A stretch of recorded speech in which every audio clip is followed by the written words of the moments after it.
Interview, and it is time to visit with Padres outfielder Brandon Lockridge. Happy to have him as our Padre guest today, and I think the timing's pretty good, guys.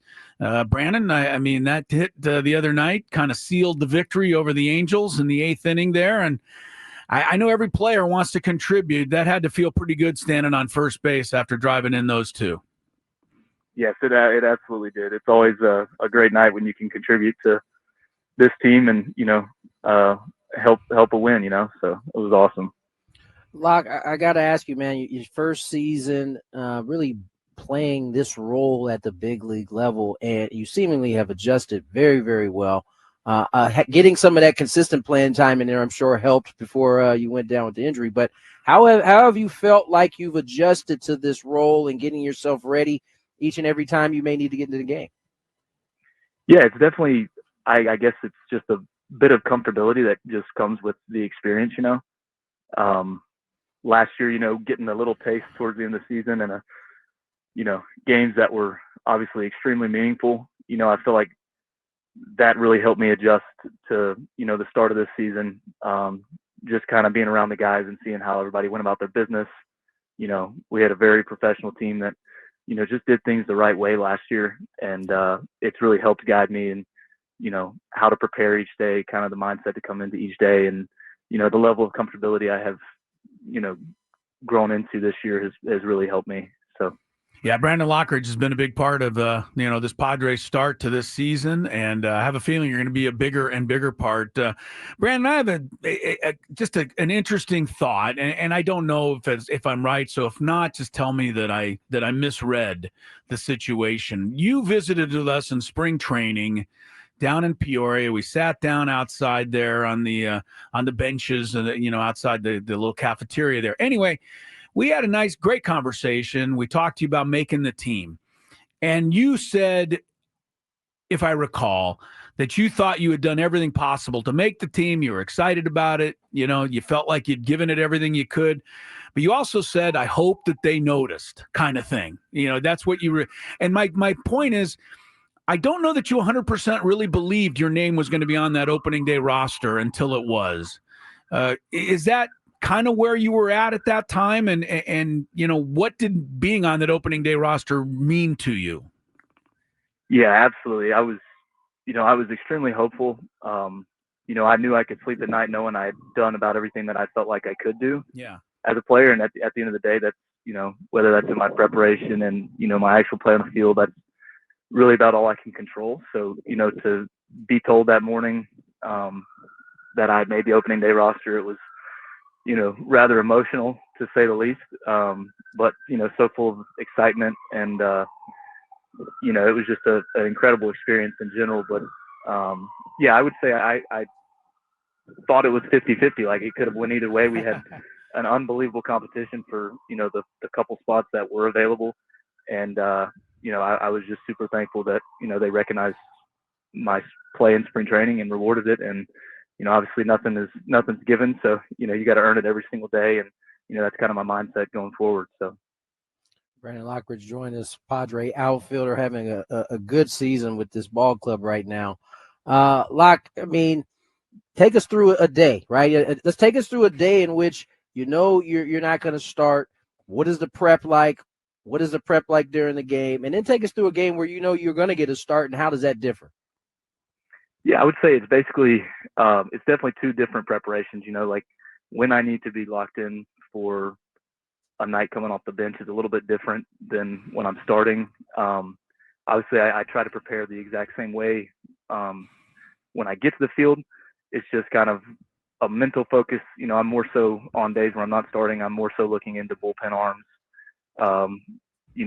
This year, lefty arms out of the bullpen, righty getting righty pickoff moves, different things that, I would potentially be in a situation to come in for later in the game. Just getting my body activated. I typically go in like the fifth, sixth inning, back into our weight room and kind of get my body active to be able to run and do the different things that I'm called for. But then, on a start day, obviously it starts a little bit sooner. I'm prepping for the starter that day, in addition to guys that I could potentially face out of the pen.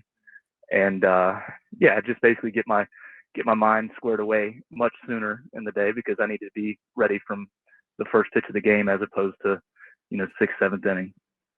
Brandon Lockridge is our guest. Brandon, I want to ask, and thanks for the time as always, but I wanted to ask you about, it's not a lost art anymore. I think it's actually coming back more to baseball, but I'm talking about the stolen base. You have amazing speed. We know that. But at this level, amazing speed does not steal you a base. You have to do a lot of things right to read the pitcher, get the jump, pick the right pitch to go on, etc. What kinds of things do you like to key in on when you're on first base and you know it is a steal situation?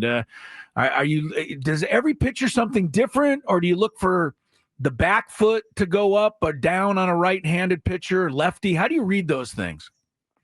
Yeah, it definitely depends on the pitcher. We have a great support staff that, picks up tips and tells on certain pitchers. I've always been, whether it's hitting or, on base, a simpler thinker. So I try to keep it as simple as possible. My probably first thing I look at on a pitcher is the pickoff move.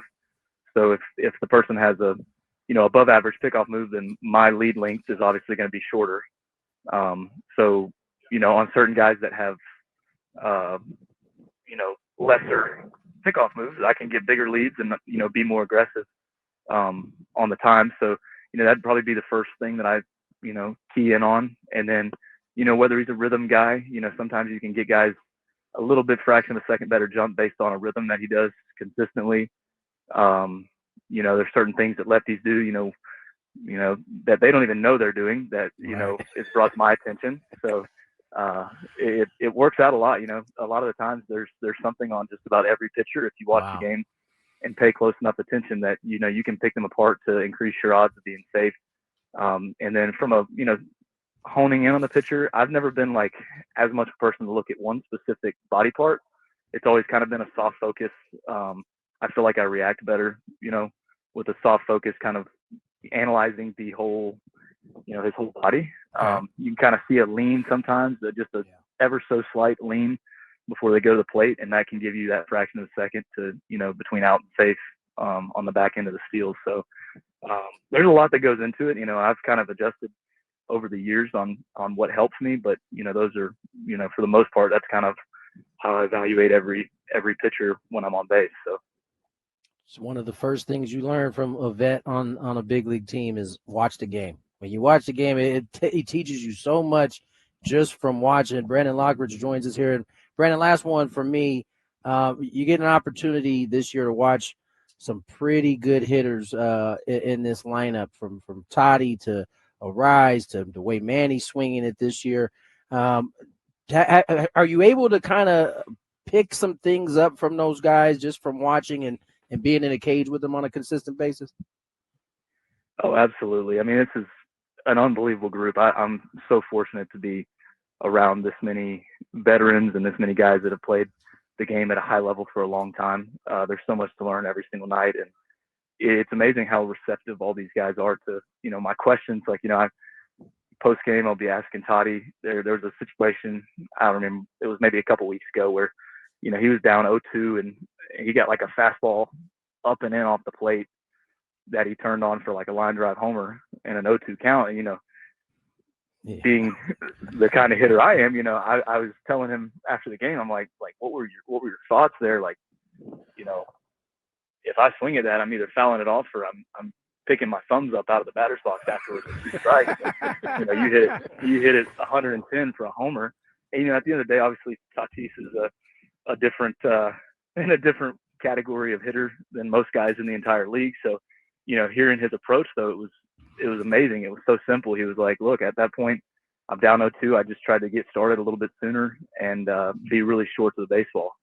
And, while it's probably not physically possible for me to do something like that, it was cool to hear, like, 0-2 sometimes, I'll kind of get sped up with my thinking, and, hearing him talk, he's calm. He's like, I'm just going to get going sooner and then trust myself to react. So, situations like that, it's little things that what I've picked up is these guys are all super simple thinkers that slow the game down when needed. And, sometimes that's all it takes in the box is to kind of slow your thoughts down and just breathe and, know that you're there for a reason. And, that's essentially all of these guys in the lineup.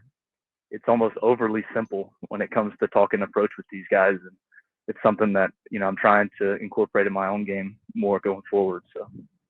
That's great stuff, Brandon. And I'll tell you one thing. I think we're all as happy as you were back there in March that they made the call to go with Brandon Lockridge this year. It has worked out great. You have certainly made them look like they knew what they were doing, and continued good luck here this year. Keep making it happen for the Padres, and we look forward to catching up with you soon. Thanks for good insight as well. It was fun listening to it.